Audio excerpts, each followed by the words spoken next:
On a tous déjà eu ce moment, les yeux rivés au ciel, complètement bouche bée devant un gros feu d'artifice. Ah oui, On voit l'explosion de couleurs, on entend le son, c'est magique. Mais on réalise pas que derrière ça, c'est une opération quasi militaire. c'est tellement vrai. La précision, la rigueur que ça demande. C'est fou. Aujourd'hui, on va justement aller voir en coulisses. On s'intéresse à tout le parcours, la formation, les certifications qu'il faut pour avoir le droit de manipuler des explosifs au Canada.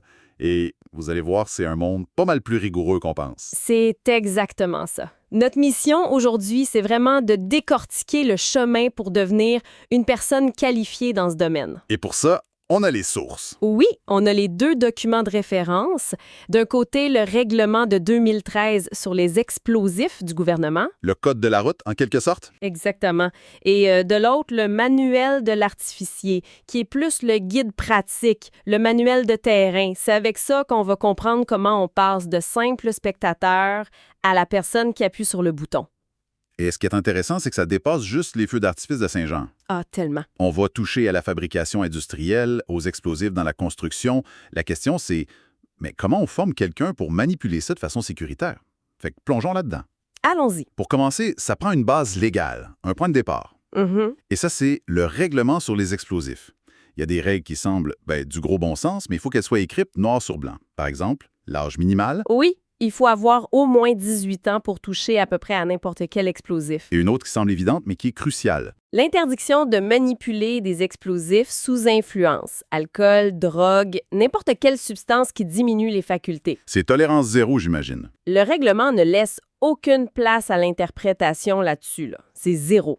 Et on comprend pourquoi. Absolument. Mais au-delà de ça, le règlement introduit un concept qui est vraiment la pierre d'assise de tout le système. La fameuse personne compétente. Exactement. Ça sonne un peu vague, mais c'est tout sauf ça. C'est le cœur du réacteur. Le règlement martèle ce concept-là. Et être une personne compétente, c'est pas juste avoir un certificat sur son mur. Non. C'est la capacité de prouver qu'on a les connaissances, la formation et l'expérience pour faire le travail en toute sécurité. L'expérience, c'est ça la clé. C'est ça. Dans bien des domaines, un diplôme suffit. Ici, non. La loi exige une preuve de compétence sur le terrain, la capacité réelle à opérer sans mettre personne en danger. Puis j'imagine que dans une usine qui fabrique des explosifs, cette exigence-là, elle est poussée à son maximum. Ah oui. Comment une entreprise s'assure que ses employés sont vraiment compétents? C'est là que la loi devient extrêmement prescriptive. OK? Pour les usines de fabrication, le règlement exige que l'employeur mette en place un programme de formation exhaustif. Et quand on dit exhaustif, Ça veut dire que ça couvre absolument tout. Les procédures d'opération, les dangers spécifiques liés à chaque produit, les mesures de sécurité de l'usine, les plans d'évacuation, les protocoles d'urgence. c'est une formation à 360 degrés. C'est exactement ça. Et c'est pas juste une formalité qu'on fait une fois à l'embauche, j'imagine. Pas du tout. Et c'est là qu'on voit la rigueur du système. L'employeur doit attester par écrit qu'un employé a suivi la formation. Une attestation formelle. Oui, mais cette attestation, elle a une date d'expiration. Ah! Elle est valide pour un maximum de 5 ans. Intéressant, ça. Pourquoi cette limite? C'est pas juste la bureaucratie. Non, pas en tout.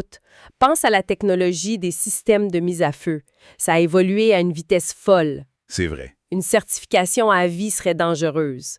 Cette limite de 5 ans, ça force l'industrie à rester à jour. Ça garantit qu'un technicien ne travaille pas avec des connaissances d'il y a 10 ans. C'est une culture de formation continue. D'accord. Donc, dans le monde industriel, c'est très encadré. Mais pour les artificiers des grands spectacles, est-ce que c'est la même rigueur ou un parcours différent? C'est un parcours différent, mais c'est tout aussi rigoureux. C'est un système de certification à plusieurs niveaux, très hiérarchisé. C'est un peu comme des ceintures au karaté. C'est une bonne image, ouais. On commence en bas de l'échelle et on gravit les échelons avec l'expérience. Et c'est quoi le premier échelon? La ceinture blanche. La ceinture blanche, c'est le niveau d'aide artificier. La porte d'entrée, c'est de réussir le cours de sensibilisation à la sécurité Offert par qui? par la division de la réglementation des explosifs du gouvernement.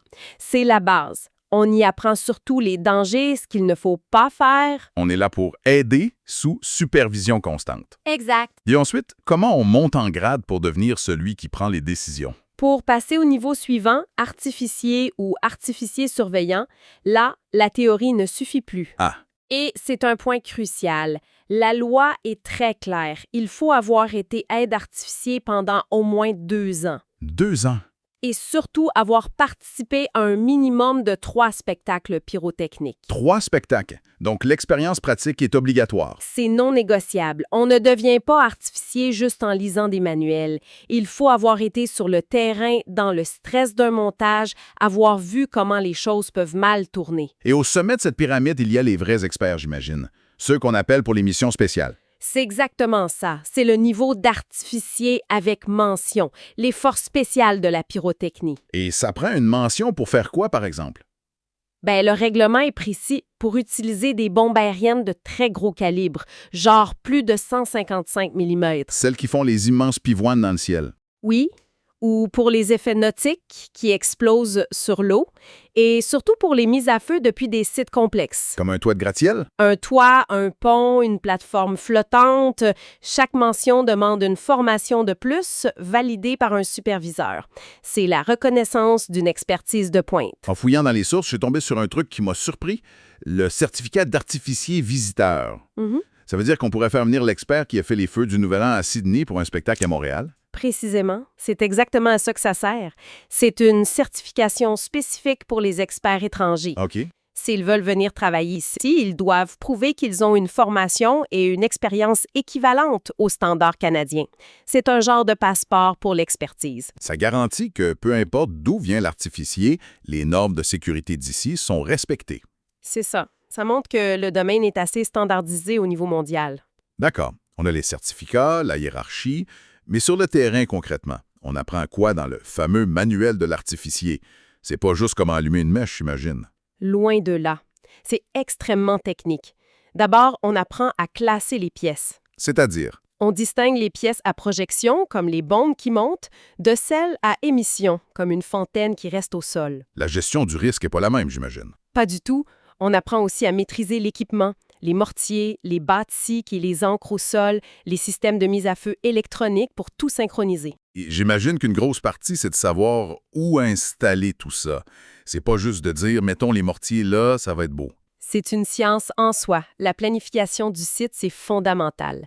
Le manuel a des tableaux très précis pour calculer les distances de sécurité minimales. Et ça dépend de quoi, cette distance? De plusieurs facteurs. Le calibre de la plus grosse bombe, bien sûr, mais aussi la vitesse et la direction du vent. Ah oui, le vent. C'est de la physique en temps réel. Un artificier doit être capable de refaire ses calculs à la dernière minute si la météo change. Un changement de vent de 10 km/h peut tout changer. Ça nous amène directement à la gestion du risque. Quand les choses ne se passent pas comme prévu. C'est la priorité absolue de toute la formation.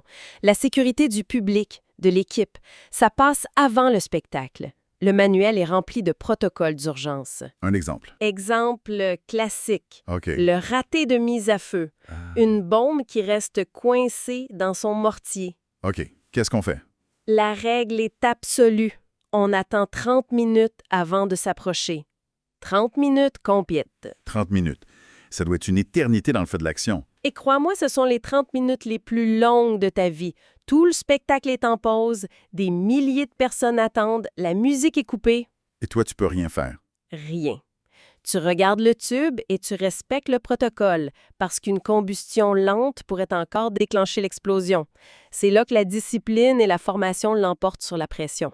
Et cette chaîne de sécurité, elle commence bien avant le site de tir, j'imagine. Rien que le transport. Absolument. La formation couvre aussi le transport. Dès que tu transportes plus de 10 kilos de pièces pyrotechniques, tu tombes sous des règles très strictes. Comme quoi? Le véhicule doit avoir des plaques spécifiques, des documents de transport précis et surtout, le conducteur doit avoir un certificat de formation sur le transport de matières dangereuses. Valide pour combien de temps? Pour 36 mois. La chaîne de responsabilité est complète de l'usine jusqu'à l'explosion finale dans le ciel. On pense toujours au grand spectacle, mais ce qui est fascinant, c'est de voir que ce souci du détail s'applique même à des échelles beaucoup plus petites, comme les reconstitutions historiques. C'est un excellent exemple. On pourrait croire que des tirs de mousquet avec la poudre noire, c'est du folklore, mais non. Le règlement encadre ça sérieusement. Très sérieusement. Toute personne qui manipule de la poudre noire dans ce contexte doit remplir une de ces 3 conditions.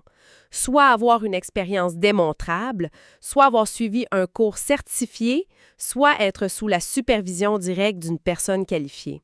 Ça montre qu'aucune utilisation d'explosifs, même en petite quantité, n'est laissée au hasard. Exactement. Donc, on a vu l'importance de la compétence technique, de l'expérience, mais est-ce que ça suffit toujours?